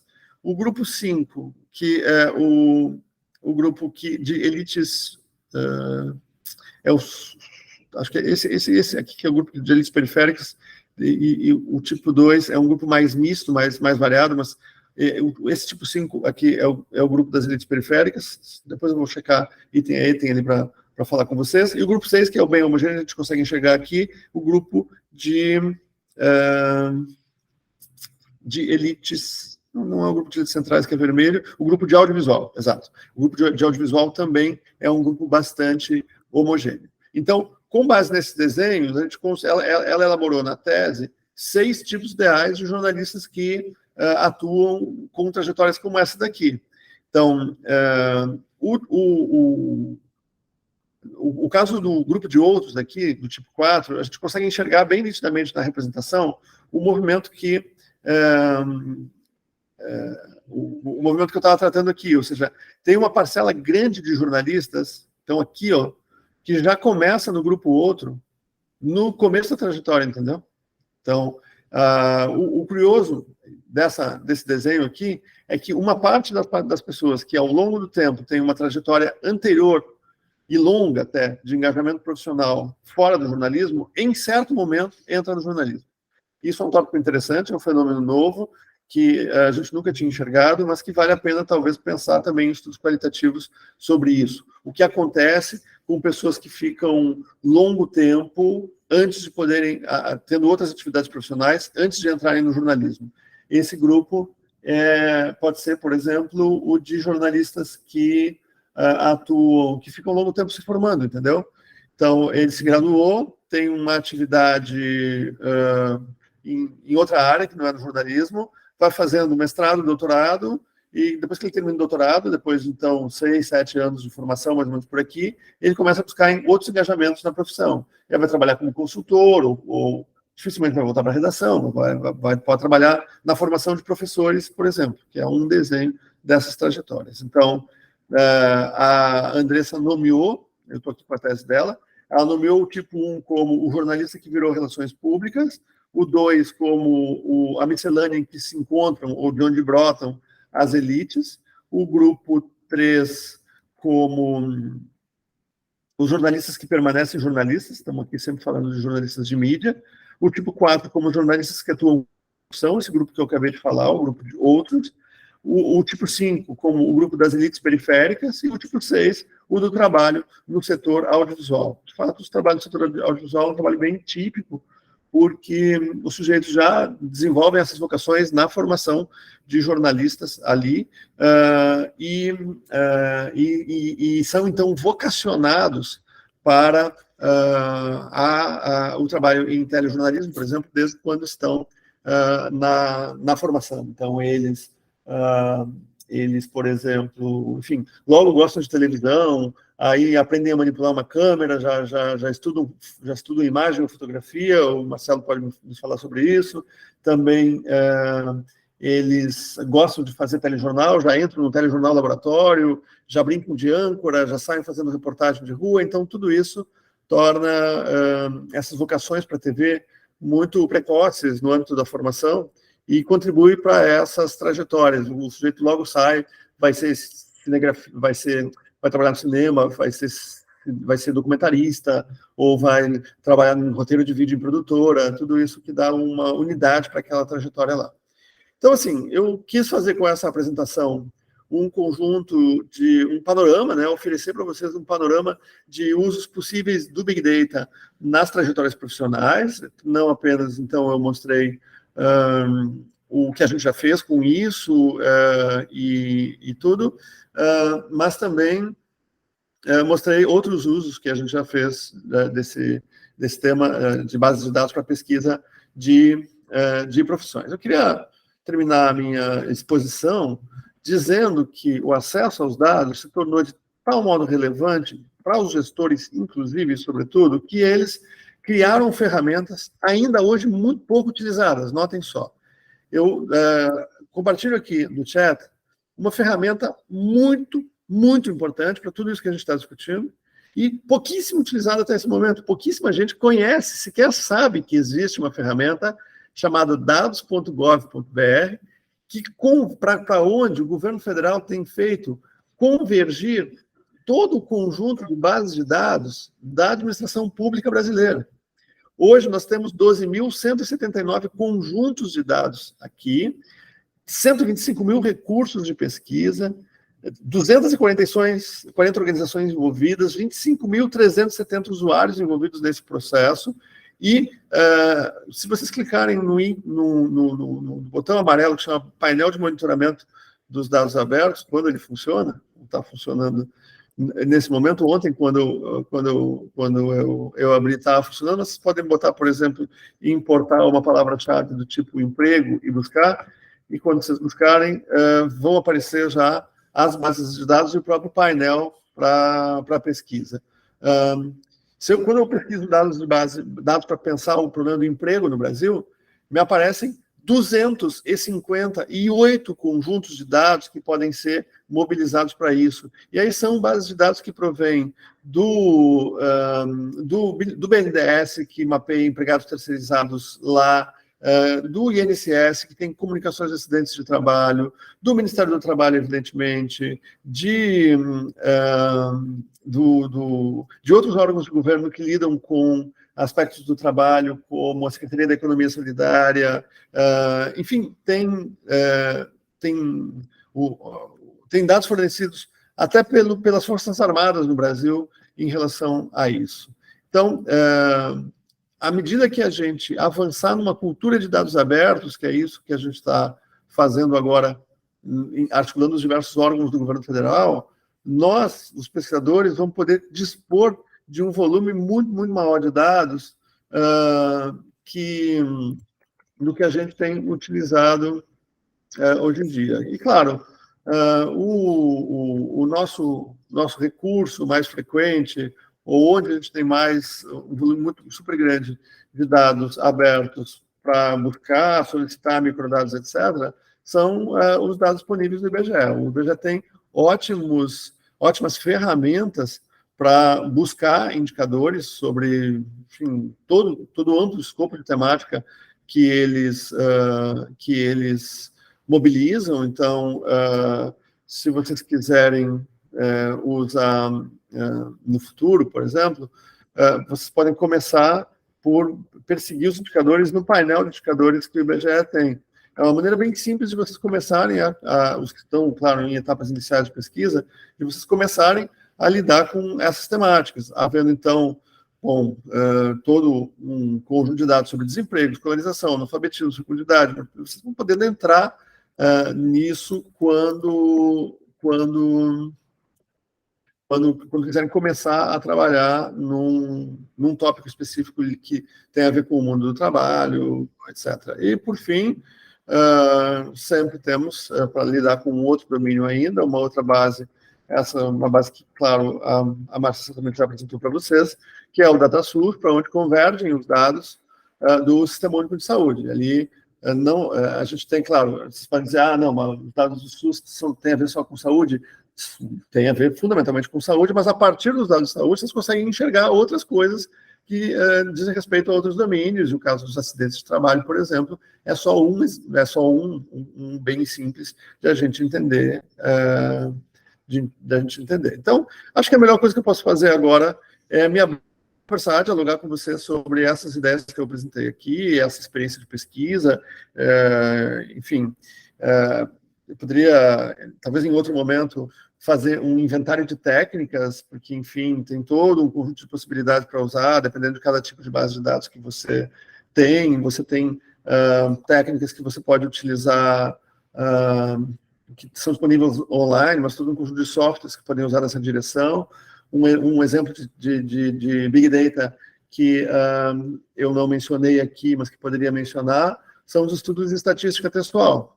Hoje a gente tem acesso a uma quantidade enorme de discurso e pode fazer todo um conjunto de pesquisas de discurso baseadas em estatística textual, que no passado seriam impossíveis, porque você teria de digitalizar tudo. Então, se você vai fazer um estudo sobre Machado de Assis, você poderia fazer um estudo digitalizando todo o Memórias Póstumas de Brás Cubas. Teria de digitar todo ele no passado. Hoje, a biblioteca toda do Machado já está digital. Então, você consegue fazer um estudo sobre certos tópicos que podem ser relevantes na obra do Machado, justamente dando conta da obra inteira, do primeiro ao último texto que ele publicou. Aí você pode, por exemplo, mapear as ocorrências da palavra escravo ao longo da obra dele e saber o quanto esse tópico era mais ou menos frequente no tempo de vida do Machado, que correspondeu ao tempo da transição entre Império e República e justamente ao fim não dá para dizer propriamente fim da escravidão, porque a escravidão se alonga até hoje na história da sociedade brasileira. Mas, enfim, se poderia hipoteticamente formular esse problema de pesquisa, o problema de que, à medida que o debate público sobre escravidão aumenta no Brasil, um autor sensível à sociedade brasileira, como Machado, vai dar mais espaço ao tópico da escravidão, mapear palavras-chave que são indicativas dessa presença no tema e mapear graficamente qual a frequência dessas palavras ao longo da obra do Machado durante todo o tempo que ele escreveu. Então, isso tudo dá para fazer hoje, porque as obras já estão totalmente digitalizadas e a gente tem muitas ferramentas, algumas delas, inclusive, gratuitas, para lidar com amplas bases de dados de estatística textual. Inclusive, eu não vou me lembrar do nome do software, um dos softwares de maior prestígio sobre isso hoje na França, é um software que foi traduzido para o português e foi manualizado por pesquisadores da psicologia da UFSC, que trabalham, inclusive, no mesmo corredor em que eu tenho um escritório, né, quando não estou nas funções de gestão, que é o corredor, vizinhos de sala da Márcia ali também, onde o Ecos tem a sua sala.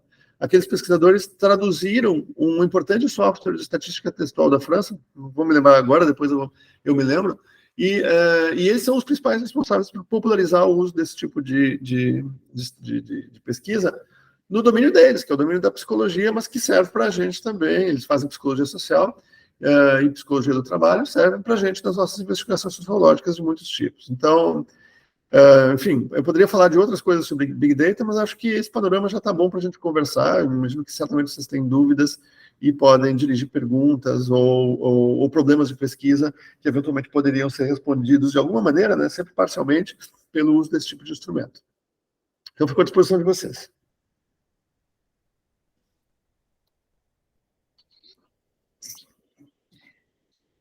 Posso começar?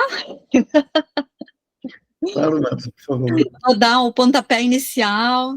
Deixa eu só avisar, a Flávia, ela é aluna do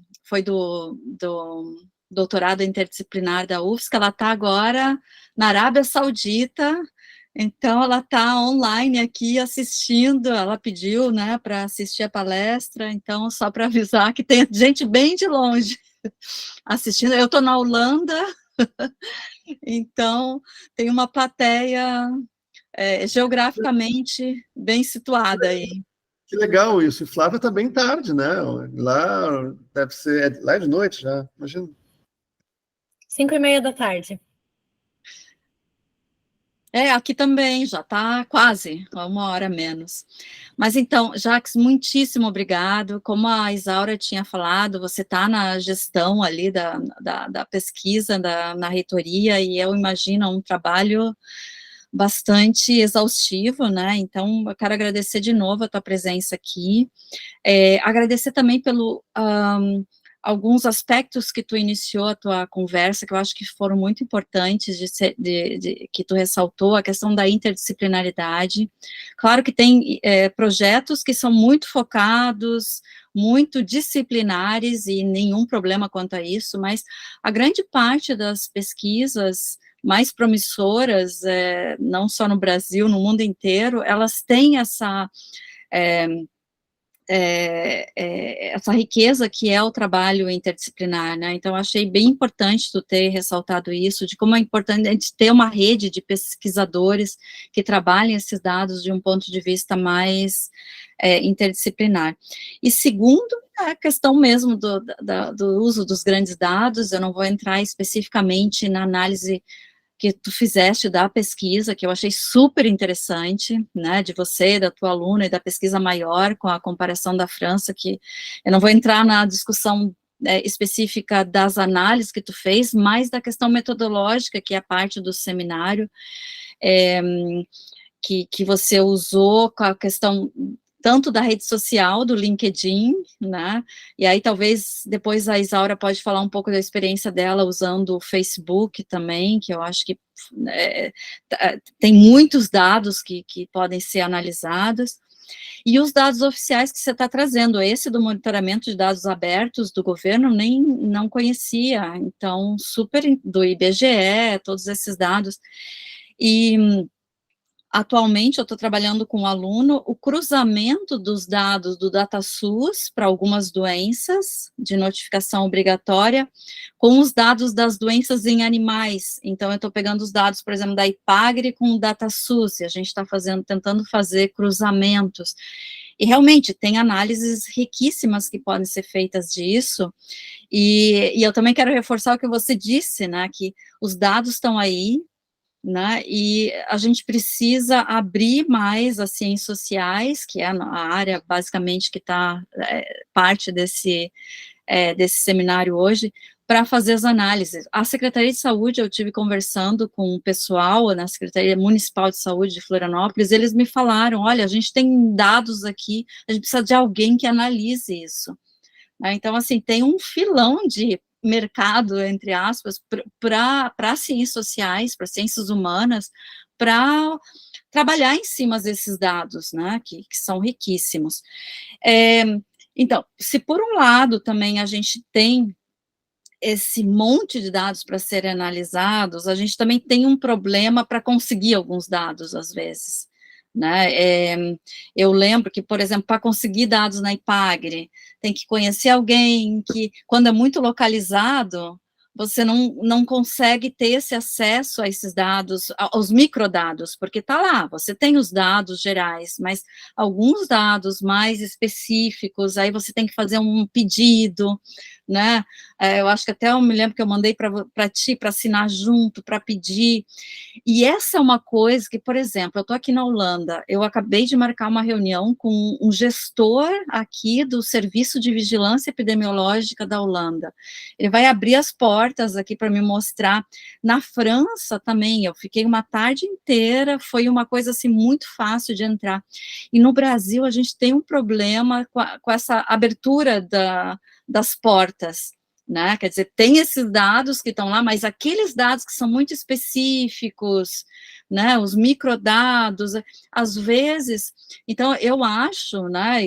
E eu me coloco à disposição aí na reitoria para a gente trabalhar conjuntamente com as agências governamentais do município, pelo menos vamos começar pelo município, depois para o estado, para fazer essa articulação mais forte, para a gente ter acesso mais facilitado a esses dados, né, que não seja um processo, às vezes, difícil de conseguir, né, eu não sei se está entendendo o que eu estou dizendo, tem os dados gerais, então entrar no DataSUS, IBGE, está lá, tudo, mas tem alguns outros dados que, às vezes, precisa de mais uma conversa, ter alguém que faça o encaminhamento, então, como facilitar isso, né, para os pesquisadores, para a gente ter esse acesso mais facilitado.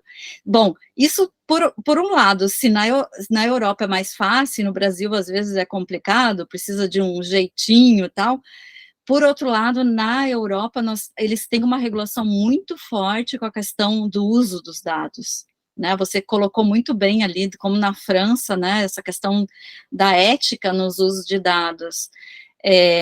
Por exemplo, tem um artigo que eu escrevi agora para uma revista francesa, que eles me pedem que eu entre em contato com o fotógrafo que fez uma fotografia que está no jornal online disponível, não basta botar um link, eu preciso que esse fotógrafo e o jornal, eu estou tentando escrever para o UOL ali, e está difícil, ninguém me responde, porque eu preciso da autorização para poder publicar na revista, sem autorização. Então, aqui tem esse lado bem mais complicado, eu espero que no Brasil a gente não vá para esse lado, porque, assim, às vezes acaba inviabilizando a pesquisa por esse, né, esse problema ético do uso dos dados que tem na Europa.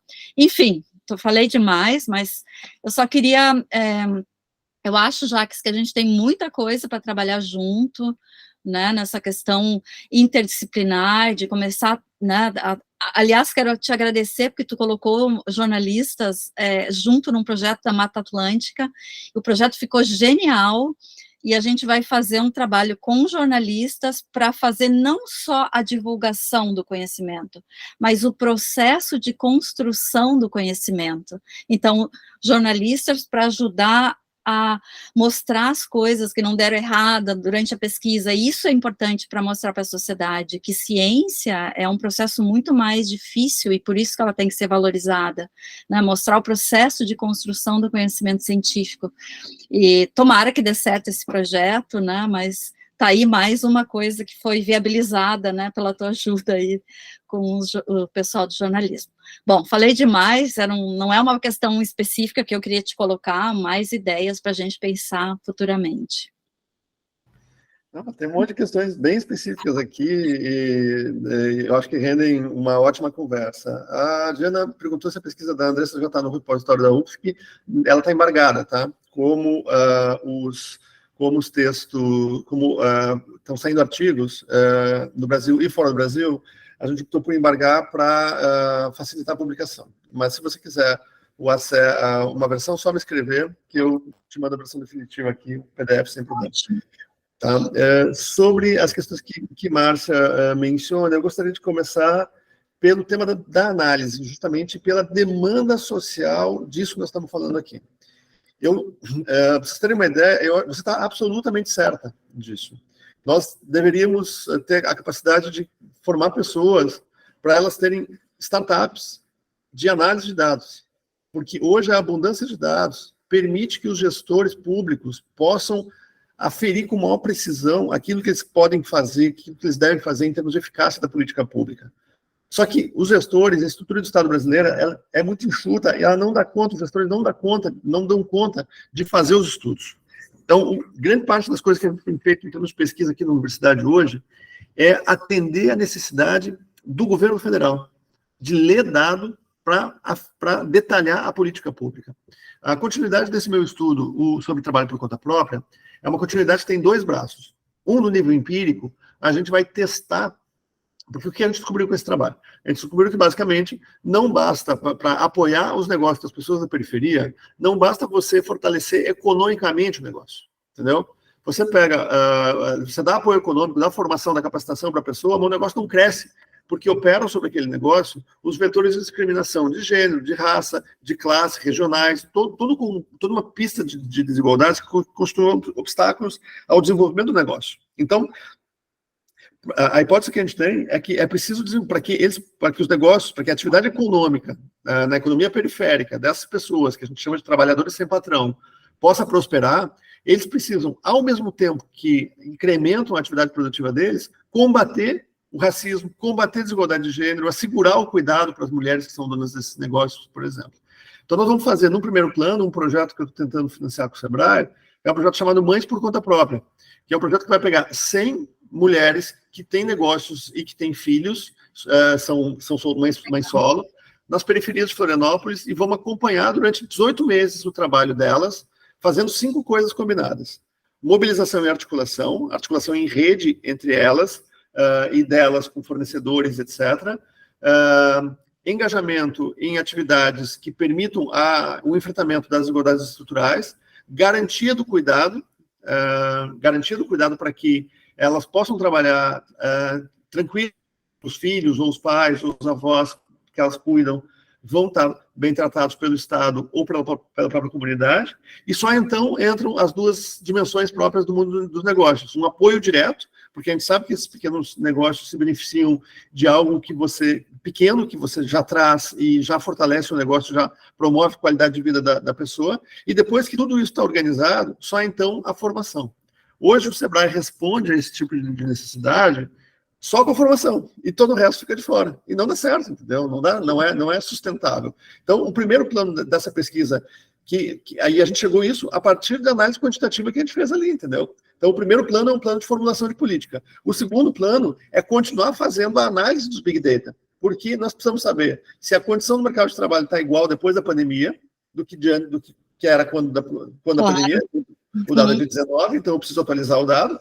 E o censo está vindo aí, e o censo é muito mais complexo. Então, o censo me permite fazer uma análise que eu nunca fiz, que é uma análise da desigualdade etária nesse tipo de trabalhador, para saber o quanto jovens trabalhadores, jovens da faixa aí de 18 anos para cima, conseguem entrar no trabalho por conta própria ou não, ou seja, se eles entram, e isso é um vetor que explica insuficiências do mercado de trabalho fora, por exemplo, no mercado de trabalho formal, e se eles permanecem depois dos 60. Entende? Desses dois grupos, que são grupos super sensíveis para uma análise etária do mercado de trabalho.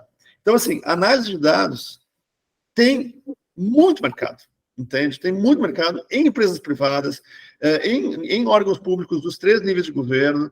Então, se nós tivermos capacidade de gerar startups para isso, eu acho que elas terão lugar para trabalhar no próximo período. Outra coisa, e aí isso tem a ver com o tópico central que você menciona ali, ou um dos 2 tópicos, que tem a ver com o acesso a dados ou microdados e as dificuldades que a gente frequentemente encontra em relação a isso. Nós temos 2 dificuldades combinadas em sentidos opostos que têm a ver com, nós podemos chamar de um binômio de cultura de transparência ou cultura de opacidade. Em primeiro lugar, nós partimos do princípio de que tudo está escondido. Então, esse é o problema oposto do que você fala. Nós, como pesquisadores, achamos que nós temos que a gente tem que ir atrás de caixas onde os dados estão sendo ocultos. E hoje, nós já temos uma quantidade enorme de dados que já são publicados regularmente pelas instituições, e os pesquisadores podem ir diretamente aos dados sem passar pela instituição. Por que eu digo isso? porque todo santo dia a universidade recebe pedido de informação baseado em lei de acesso à informação, com dado que está no observatório, que eu compartilhei para vocês ali. O dado já está lá disponível, a pessoa não tem que pedir, não tem que se dar o trabalho de fazer o ofício. É só ele entrar no sistema e ter acesso ao dado, que ele vai ter a informação que ele tem lá, tá toda a informação que a gente tem está lá. Então, todo dia a gente recebe pedido disso, e claro, em grande parte dos pedidos, hoje a gente já pode responder dizendo, o dado está lá disponível. Mas, por outro lado, tem alguns pedidos de dados que ou são sensíveis, ou são dados que a gente não trabalhou ainda, e que aí, nesse caso, sim, a gente fornece o dado, quase sempre fornece o dado, e aí o problema também não é de opacidade, entende? Eu acho que a gente tem realmente um problema de opacidade a vencer, e promover a cultura de transparência é um caminho para enfrentar as resistências que legitimam a opacidade. Aí eu estou inteiramente de acordo com você. Eu acho que a universidade deve ser um agente que pode trabalhar, e acho que talvez envolver os comitês de ética nisso também, como, digamos, interlocutores importantes para esse tema. Nós podemos agir claramente como promotores de uma cultura de transparência e estimular a adesão das instituições a essas políticas de dados abertos. Nós próprios estamos discutindo as políticas de dado aberto aqui, como parte de uma cultura de transparência. Então, estou de acordo, agradeço a oferta e vou botar na minha agenda. Esse ano eu já extrapolei as coisas de que dou conta, então vou trabalhar até o fim do próximo ano para terminar as coisas que estão com fios em aberto, mas eu vou manter esse tema na nossa agenda para retomá-lo no início do ano que vem. Os tópicos ligados à proteção de dados que você menciona ao final são tópicos bastante preocupantes e que, sim, eu acho que eles serão... a gente tende a avançar na direção de um modelo mais próximo do que o que a Europa está cobrando hoje. E eu acho que isso realmente vai ser... Eu também acho. Um dificultador, um aspecto mais que vai burocratizar um pouco mais a pesquisa, assim. Vai ser um obstáculo, mas sobretudo nas questões ligadas à imagem, eu acho que já há uma demanda sistemática para isso, assim, uma cobrança, uma preocupação com o uso de imagem. Então, isso, eu acho que tem um outro lado que se conecta com isso, que é o nosso debate sobre política de publicação aberta ou não, entende? Porque as empresas privadas tendem a adotar regimes de proteção de dados mais rigorosos do que as empresas, do que as organizações que fazem publicação em código aberto, e isso também explica uma parte dos custos que essas empresas têm imposto aos pesquisadores. Hoje, o governo brasileiro paga a espantosa quantidade de 500 milhões de reais por ano para grandes editoras, para que a gente possa ter acesso a conteúdos na Universidade Brasileira, a conteúdos que são, enfim, comprados, publicações que são de acesso aberto, mas mediante pagamento. Então, é esse o custo que isso tem para o erário brasileiro. E é muito alto. Então, o governo brasileiro está chamando o debate para a gente pensar alternativas em cada campo do conhecimento para que esse custo possa ser, de alguma maneira, reduzido e destinado ao principal. Quer dizer, durante o investimento que o edital para humanidades deu para a área de humanidades faz 2 anos foi de 50 milhões de reais. 10% do que está sendo gasto nesse tipo de questão. Então, nós precisamos avançar em botar o dinheiro para a ciência, do que é fundamental, o desenvolvimento da pesquisa propriamente. Você ainda mencionou um tópico que me parece bem importante de tratar por fim, que é o tópico da pesquisa comparativa. Aqui, a gente precisaria se demorar um pouco pensando nas delicadezas e nas dificuldades de compor uma pesquisa comparativa internacional. Eu tenho tido bastante experiência nisso, não só no Flex Media Lives, mas também no Journalistic Raw Performance, que utiliza 2 técnicas combinadas de dados. A gente faz análise de conteúdo e depois survey e cruza isso. Nesse caso, a análise de conteúdo é feita manualmente, individualmente. Então, a gente analisou 4.000 itens noticiosos do ano 2000, plena Covid, e dirigimos para cada item noticioso 70 perguntas. Então, foi super cansativo, muita gente trabalhando, Mas o resultado foi um paper que a Márcia certamente já conhece, que é o Sourcing Pandemic News, um paper que tem repercutido muito desde quando a gente publicou, é um paper em que a gente mostra algo completamente surpreendente, que é quando você tem uma crise sanitária como a de Covid-19 e você intui que, nesse momento, a mídia jornalística vai dar atenção, sobretudo, a pesquisadores e a especialistas na área, e mais do que outras vozes. E o nosso paper, comparando 9 países, comprovou que a principal voz que fala no contexto de crise sanitária é a voz dos políticos. E isso, enfim, é uma descoberta empírica super interessante. E vale para Isaura, esse dado é importantíssimo para a tua tese. Está no Sourcing Pandemic News. Que é um artigo que foi premiado no passado e tudo. E esse é um dos resultados dessa pesquisa comparativa, em que a grande dificuldade é olhar para o contexto para interpretar o dado.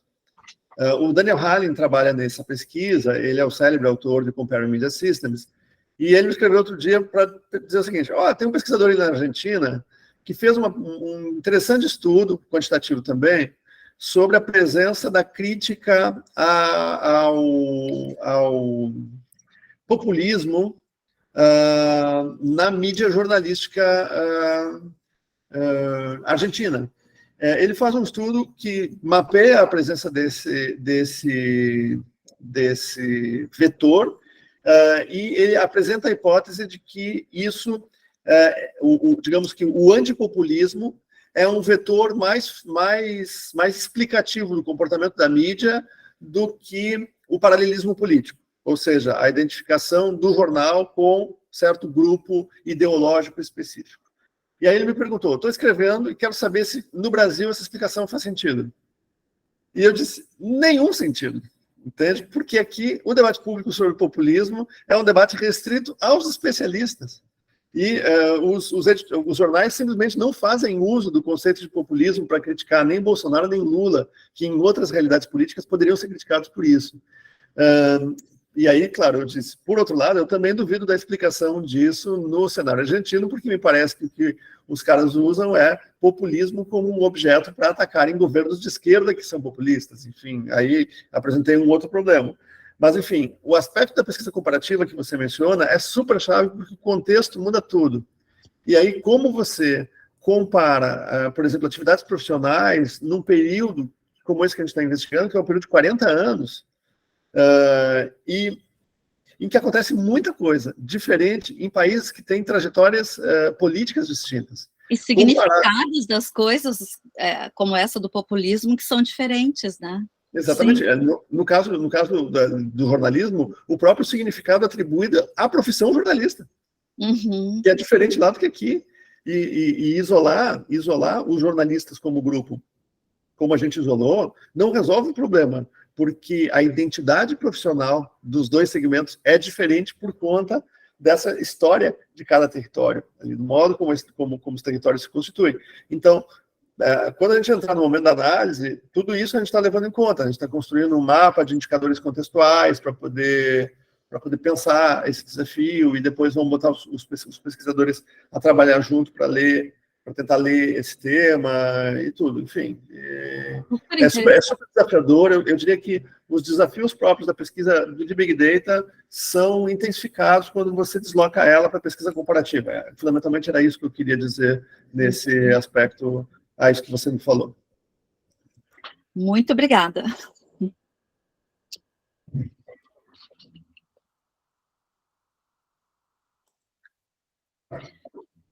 Tinha alguém levantado a mão.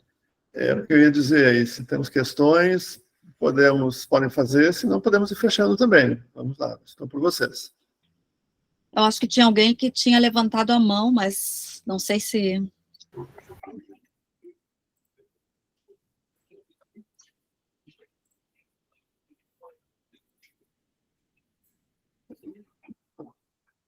Bem, então vamos lá, podemos encerrar por aqui. Então, o que eu quero dizer para todo mundo aqui, enfim, é super fácil de achar o meu e-mail, e o meu e-mail é meu nome com um ponto no meio, @ufsc.br.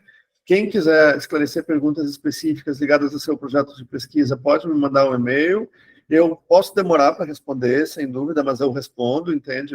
Como eu tenho, de fato, uma vida muito, muito corrida, mas eu fiz questão de estar aqui com vocês, não só porque eu esperava reencontrar gente querida e que eu respeito tanto, assim, o Yael continua trabalhando comigo no Luta, o William, a gente tem se encontrado nas jornadas de startup aí que ele está encarando, enfim, muita gente querida aqui, mas também porque eu sinto muita falta da experiência didática, entendeu? A vida na gestão, que eu venho, né, na vice-direção centro, agora na pró-reitoria, já é um ciclo mais comprido, é uma vida que me distancia da experiência didático-pedagógica, e trocar com estudantes, com colegas, realmente faz muita falta. Eu tenho mantido uma disciplina por ano, eu dou aula, uma disciplina por ano, a teoria do jornalismo, lá para mestrado e doutorado na sociologia, mas lá no jornalismo, mas sempre que eu posso,